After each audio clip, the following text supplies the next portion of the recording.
आज हमारा सीडीपी का सेकंड लास्ट टॉपिक है संज्ञान तथा संवेग। संज्ञान शब्द का यूज हम लोग कई बार कर चुके हैं। जब जिन पियाजे का सिद्धांत पढ़ रहे थे उसमें भी संज्ञान शब्द का यूज हुआ था। अधिगम की अवस्थाएं पढ़ रहे थे उसमें भी संज्ञान शब्द का यूज हुआ था। उस समय मैंने एक थोड़ा सा संज्ञान क्या होता है उसके बारे में हम लोग डिस्कस भी किए थे। और जैसे जैसे सीटेट का क्वेश्चन सॉल्व कर रहे हैं उसमें भी हम लोग देख रहे हैं कि संज्ञान शब्द का प्रयोग बहुत बार हुआ है। तो आखिर में संज्ञान होता क्या है, संज्ञान का मतलब क्या है? तो संज्ञान को इंग्लिश में बोलते हैं कॉग्निशन, COGNITION, कॉग्निशन। तो संज्ञान जो है वो मानसिक प्रक्रियाओं का सामूहिक नाम है और इन मानसिक प्रक्रियाओं में कुछ चीजें होती हैं जैसे ध्यान, स्मरण, निर्णय लेना, भाषा, निपुणता, समस्याएं हल करना, ये सारी चीजें हमारी संज्ञान में शामिल होती हैं। और संज्ञान का अध्ययन मनोविज्ञान, दर्शन शास्त्र, भाषा विज्ञान, कंप्यूटर विज्ञान और अन्य सारे जितने भी विज्ञान के फील्ड होते हैं उनसे संबंधित है। तो अब देखते हैं कि संज्ञान होता क्या है। बेसिकली जैसा कि हम लोग ने लिखा हुआ है यहाँ पे कि संवेदी सूचनाओं को ग्रहण करके उसका समुचित उपयोग करने को संज्ञान कहते हैं। संवेदी सूचनाओं को ग्रहण करके, अब हमने आपको बताया था कि हमारे शरीर में संवेदीय चीजें कौन कौन सी हैं जिससे बच्चा शैशवावस्था में सीखता है। क्योंकि कि पियाजे के संज्ञानात्मक सिद्धांत में हमने पढ़ा कि विकास की 4 अवस्थाएं होती हैं और वो क्या क्या थी कि संज्ञा ने पियाजे से कहा कि सबने पूरी की मूर्ति आपकी। तो पहला था संवेदीय पेशी अवस्था, जिसमें बच्चे नाक से सूंघकर, कान से सुनकर, आंख से देखकर, हाथ से स्पर्श करके जानकारी इकट्ठा करते हैं। तो हम लोगों ने वहां पे कहा था कि नाक, कान, आंख, मुंह, हाथ, ये सारी संवेदीय चीजें हैं, संवेदीय पेशीय चीजें हैं।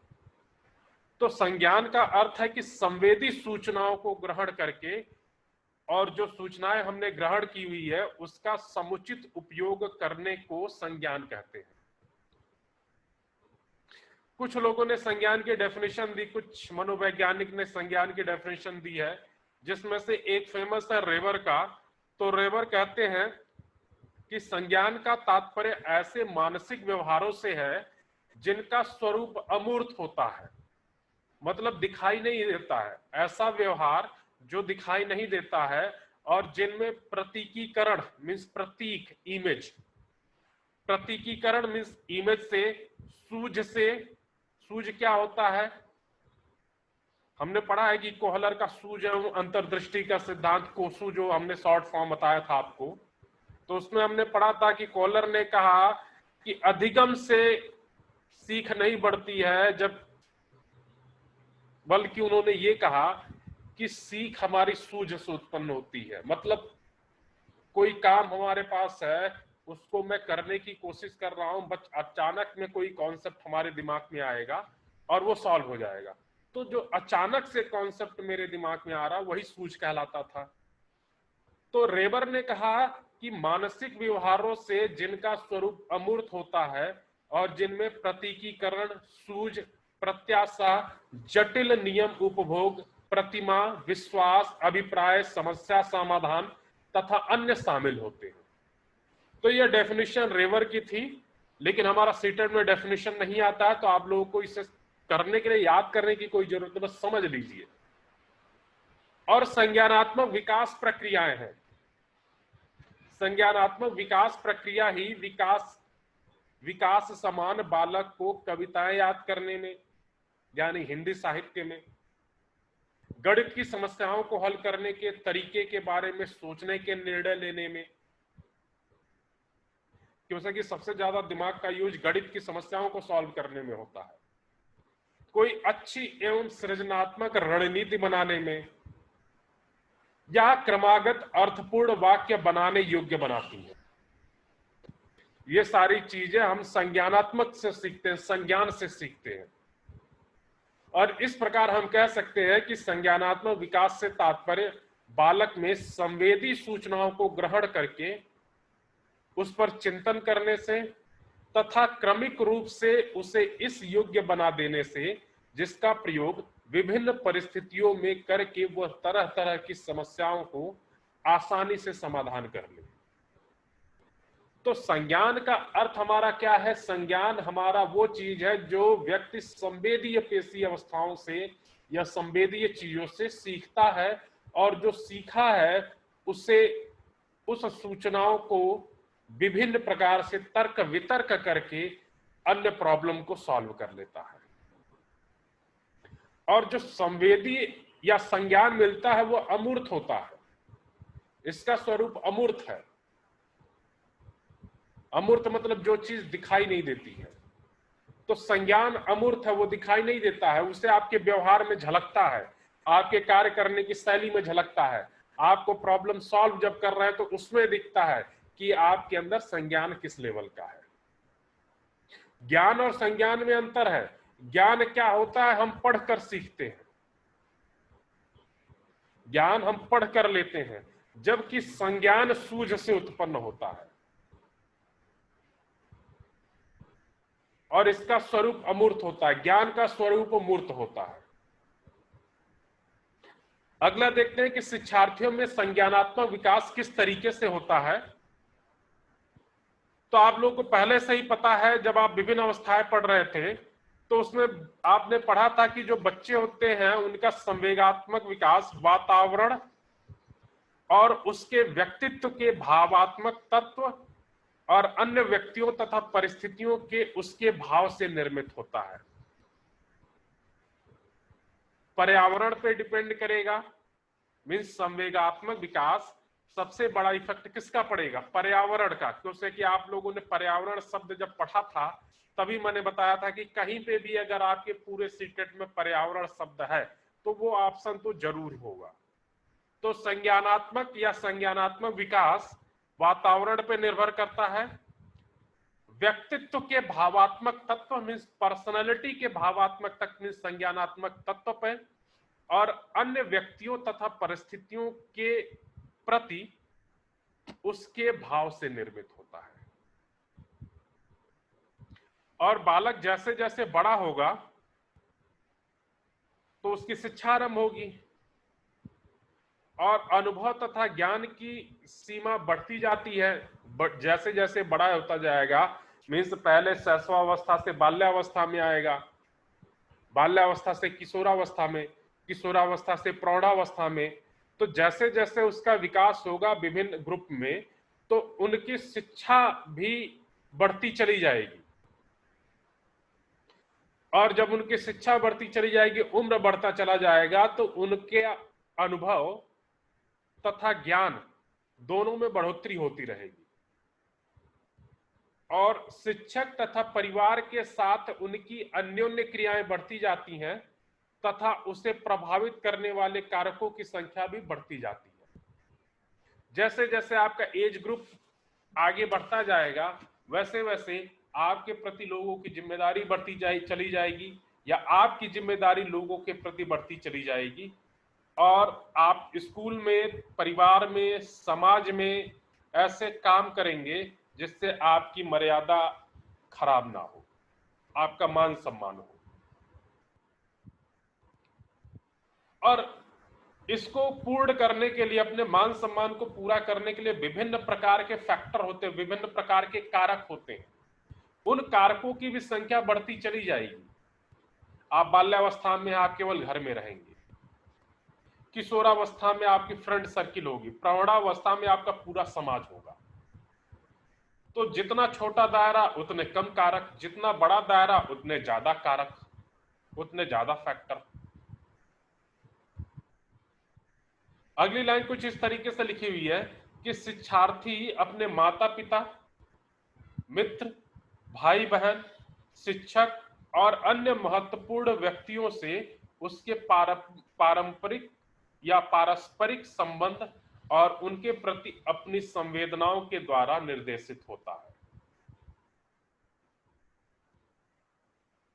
अब रीजन दैट हम यहाँ पे केवल प्राथमिक विद्यालय के लिए पढ़ रहे हैं, तो संवेगात्मक विकास हमारा जो होगा या संज्ञानात्मक विकास जो होगा वो हमारा केवल बाल्यावस्था तक के बच्चों के लिए होगा, मतलब 12 साल के बच्चों तक के लिए। 13 या 14 साल से 16 साल का बच्चा हमारा किशोरावस्था में आ जाता है तो उसमें संज्ञानात्मक विकास अलग तरीके से होता है। आप लोगों को पता भी है कि किशोरावस्था एक अलग तरीके की अवस्था है। तो हमारा जो भी क्वेश्चन आएगा वो केवल बाल्यावस्था तक सीमित रहेगा। तो हम ये देखते हैं कि शैशवावस्था में विकास किस तरीके से होता है और उसके बाद देखेंगे कि बाल्यावस्था में विकास किस तरीके से होता है, कौन सा संवेगात्मक विकास। तो बताने की जरूरत नहीं है, आप लोग खुद रियलाइज करिए कि जब बच्चा शैशवावस्था में होता है तो उसको भूख लगती है तो क्या करता है, क्रोध आता है तो क्या करता है, कष्ट होता है तो वो क्या करता है, कैसे अपने भावनाओं को व्यक्त करता है। तो शैशवावस्था में भूख, क्रोध, कष्ट को वो चिल्लाकर अभिव्यक्त करता है, तो उससे कि शब्दों का निर्माण नहीं होता अभी तक। उसके बाद शब्द नहीं है कि मुझे भूख लगी है, मुझे गुस्सा आ रहा है, मुझे चिल्लाना है, तो वो केवल अनौपचारिक शब्दों का उपयोग करता है, मतलब उसकी कोई औपचारिकता नहीं होती है। वो उस अनौपचारिक लैंग्वेज को केवल बच्चे के परिवार के लोग ही समझ सकते हैं और परिवार में खासकर मां ज्यादा समझ सकती है। तो अगर शैशवावस्था में संवेगात्मक विकास की बात करें तो भूख, क्रोध और कष्ट को वो चिल्लाकर अभिव्यक्त करता है और इसी तरह पहले वर्ष में भय, हर्ष और स्नेह की अभिव्यक्ति शिशु के चेहरे पर स्पष्ट रूप से नजर आने लगती है। जन्म से 6-7 माह के अंदर उसमें अजनबी चेहरों में अंतर करने की पर्याप्त परिपक्वता आ जाती है, इसीलिए परिवार के सिवाय कोई और सदस्य उसे अगर गोद में लेता है तो वो चिल्लाना शुरू कर देता है, रोना शुरू कर देता है, क्योंकि वो चेहरों में अंतर पहचानना शुरू कर देता है कि कौन अपने घर का है, कौन दूसरे के घर का है। और शिशु के योग्यता के विकास के साथ साथ उसकी क्रियाओं का क्षेत्र भी विस्तृत हो जाता है और क्रियाओं का क्षेत्र बढ़ने के साथ साथ उसमें संवेगात्मक अनुभव करने वाली परिस्थितियां भी बढ़ जाएंगी। और इसी तरीके से शिशु का संवेगात्मक विकास उसके शारीरिक और मानसिक विकास के समानांतर चलता रहता है। तो मेन की पॉइंट यह है कि शैशवावस्था में संवेगात्मक विकास क्या होता है। शैशवावस्था में बच्चे सबसे ज्यादा संवेदीय पेशीय चीजों का यूज करते हैं और वो अपनी भावनाओं को व्यक्त करने के लिए और अनौपचारिक शब्दों का प्रयोग करते हैं। 6-7 महीने के होते होते वो चेहरा पहचानना शुरू कर देते हैं या चेहरों में अंतर करना शुरू कर देते हैं। दूसरा देखते हैं कि बाल्यावस्था में संवेगात्मक विकास किस तरीके से होता है। तो प्रारंभिक बाल्यावस्था जिसे हम 6 से 9 साल बोलते हैं, बाल्यावस्था 6 से 12 साल होती है, जिसमें प्रारंभिक बाल्यावस्था 6 से 9 साल और उत्तर बाल्यावस्था 9 से 12 साल। तो आप लोगों को यह भी बताया गया है कि विकास सबसे ज्यादा प्रारंभिक बाल्यावस्था में होता है, मीन्स 6 से 9 साल की उम्र में होता है। तो प्रारंभिक बाल्यावस्था में संवेग, जैसे संवेग क्या क्या है, जैसे क्रोध, भय, प्रेम स्वतंत्र रूप से अल्पावधि के लिए तथा स्वाभाविक रूप से व्यक्त किए जाते हैं। आप लोगों ने देखा होगा बच्चे के मन का कोई काम अगर नहीं हो रहा है या बच्चा किसी चीज को पाने की चेष्टा कर रहा है लेकिन उसको नहीं मिल रहा है तो वो तुरंत नाराज हो जाएगा, उसके बाद 10 मिनट बाद फिर घुल मिल जाएगा, मतलब वो अल्पावधि अल्पकालिक के लिए होता है। तो पहली लाइन यही लिखी हुई है कि बाल्यावस्था में संवेग जैसे क्रोध, भय, प्रेम स्वतंत्र रूप से अल्पावधि के लिए तथा स्वाभाविक रूप से व्यक्त किए जाते हैं, कोई बनावटी नहीं होता उसमें कि हम आपसे नाराज, अंदर अंदर से नाराज है लेकिन चेहरे पे प्रकट नहीं हो रहा है। जो भी है उसके अंदर वो स्वाभाविक होगा, बनावटी नहीं होगा।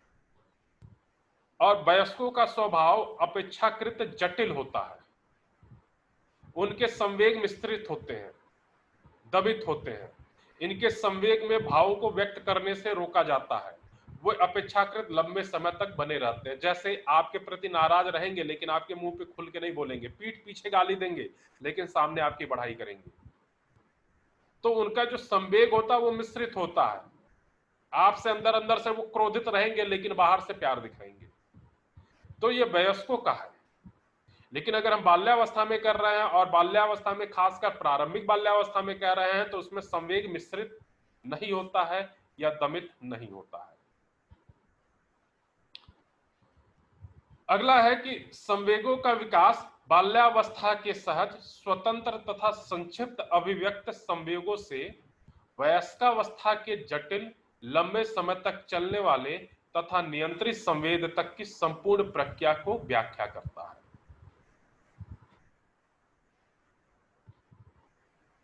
और बाल्यावस्था में जो संवेगों के विकास जो होते हैं, उन संवेग का विकास, उन विकास पर बाहरी कारकों का प्रभाव पड़ता है। बाहरी कारक, बाहरी कारक कौन? आपके परिवार के सदस्य ही। आप उन्हें डांट दीजिए तुरंत नाराज हो जाएंगे, बातों को समझने की कोशिश नहीं करेंगे, लेकिन अगर आपने डांट दिया तो नाराज जल्दी हो जाएंगे। क्यों? क्योंकि कि उनके बाहरी कारकों का प्रभाव होता है। बाहर से आपने डांटा, आपके मन में कुछ भी चल रहा है, आप उसे समझाने की कोशिश कर रहे हैं लेकिन डांट की कोशिश कर रहे हैं, तो तुरंत उसका प्रभाव दिखाई देगा उसके अंदर, और यह बहुत जल्दी से और अस्पष्ट होता है।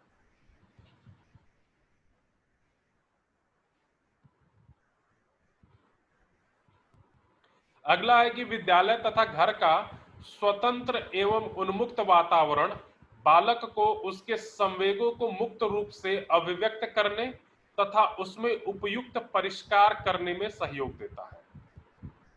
अत्यधिक नियंत्रण तथा कठोर अनुशासन से बच्चों के संवेगों की अभिव्यक्ति में बाधा पड़ती है।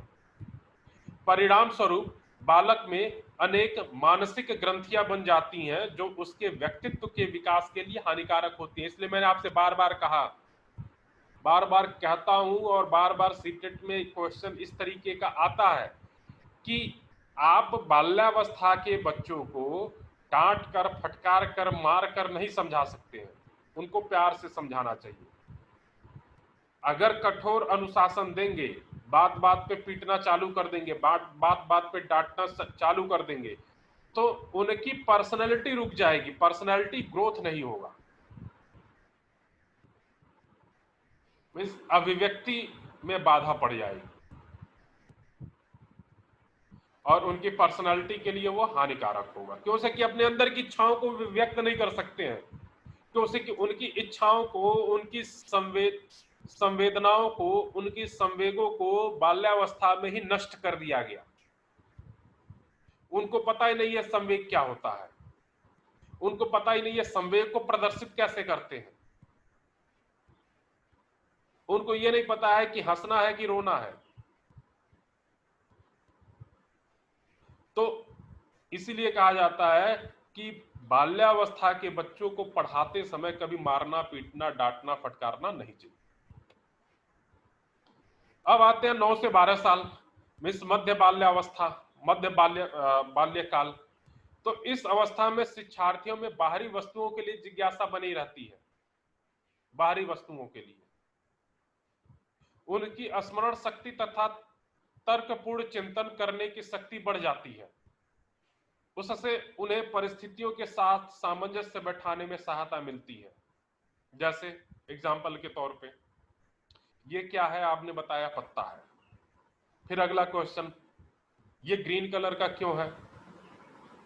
तो आप बोलोगे कि अपना खाना बनाते हैं। फिर बच्चा पूछेगा खाना कैसे बनाते हैं? दाल चावल खाते हैं? तो नहीं बोलोगे आपकी सूरज की रोशनी से अपना खाना बनाते हैं। फिर अगला क्वेश्चन आएगा कि रोशनी से कैसे खाना बन सकता है? तो ये सारी क्रिया हमारी मध्य बाल्यावस्था की है, क्योंकि उनके अंदर जिज्ञासा बनी रहती है हर एक चीज को जानने की, और उनकी स्मरण शक्ति बहुत तेज होती है इस अवस्था में। आप एक बार बता देंगे तो उनको कंठस्थ हो जाएगा वो। इसलिए कोशिश ये करिए कि कभी आप बाल्यावस्था के बच्चे जो भी पूछ रहे हैं, जो भी जिज्ञासा उनके अंदर उठ रही है, उन जिज्ञासाओं को आप सॉल्व करें विथ राइट आंसर। अगर आप गलत उत्तर बता करके उनको संतुष्ट कर दे रहे हैं या ये सोच रहे हैं अरे फालतू का पूछ रहा है इसे कुछ भी बता के हट जाओ, तो वो गलत है। उनके अंदर जिज्ञासा बनती है, और जिज्ञासा ऐसी बनती है कि उस समय आप कुछ भी बता देंगे तो उन्हें तुरंत स्मरण हो जाएगा और वो जीवन पर्यंत तक स्मरण रहेगा। दूसरा है कि शिक्षार्थी संगीत, कला एवं नृत्य जैसी संवेदी क्रियाकलापों में रुचि लेने लगते हैं। आप लोगों ने भी देखा होगा, लड़कियां डांस करना शुरू कर देती हैं। आर्ट की कॉपी एक दिन लाओ, कलर लाओ, कला की कॉपी लाओ, एक हफ्ते के अंदर भर जाएगा। तो इस अवस्था में संगीत, कला एवं नृत्य जैसी संवेदीय क्रियाकलापों में रुचि लेने लगते हैं।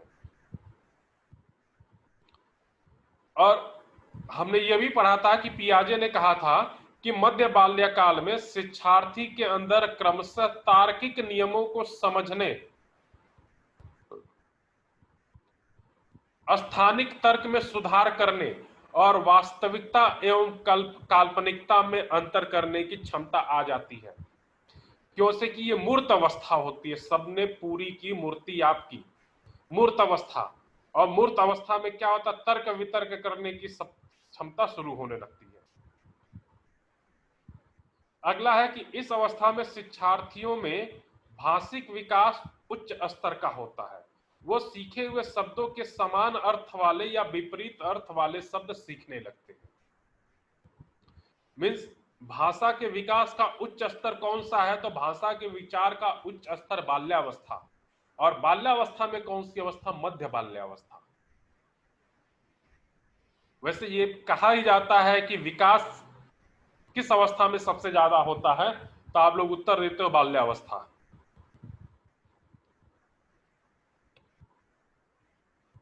अगला है कि संवेग का क्या अर्थ है। हमने इतनी सारी चीजें पढ़ ली, संवेग के बारे में भी पढ़ लिया।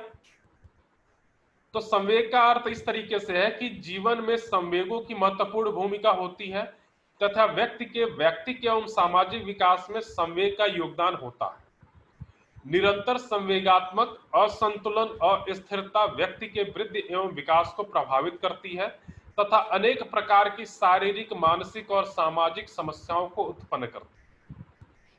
किसी व्यक्ति, वस्तु एवं स्थिति के संबंध में सुख दुख की अनुभूति कम या अधिक मात्रा में होती है। संवेग की अवस्था में अंगिक प्रक्रियाओं जैसे नाड़ी, श्वसन ग्रंथियां, अंतःस्रावी ग्रंथियों का एक विशरित उद्दीपन होता है। शिक्षार्थियों में चिंतन एवं तर्क शक्ति क्षीण हो जाती है। शिक्षार्थी आवेगी बल का अनुभव करता है। कुछ मनोवैज्ञानिक ये भी कहते हैं कि संवेग विकास एवं वृद्धि की प्रक्रिया के दौरान प्राप्त किए जाते हैं। जन्म के समय संवेग निश्चित रूप से विद्यमान नहीं होते हैं। बाद में धीरे धीरे बच्चा ऐसी निश्चित प्रक्रियाएं करता है जिससे ज्ञात होता है कि उनमें सुख एवं दुख की अनुभूति हो रही है।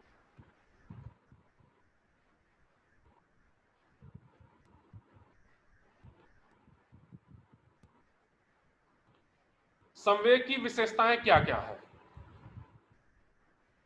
तो पहला ही बहुत इंपॉर्टेंट पॉइंट लिखा हुआ है कि संवेगात्मक अनुभव किसी मूल प्रवृत्ति या जैविक उत्तेजना से जुड़े होते हैं। तो संवेग हमारी जैविक उत्तेजना है। संवेगात्मक अनुभव मूल प्रवृत्ति और जैविक उत्तेजना दोनों का मिक्सचर है।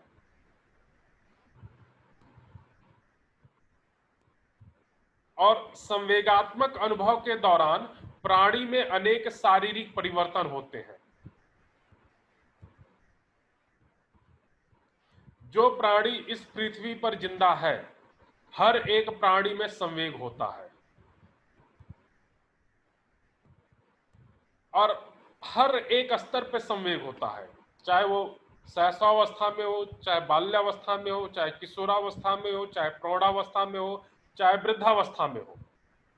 हर एक अवस्था में संवेग होता है और अलग अलग स्तर का संवेग होता है। एक ही संवेग अनेक प्रकार के भी हो सकते हैं और यह डिपेंड करेगा परिस्थितियों पे।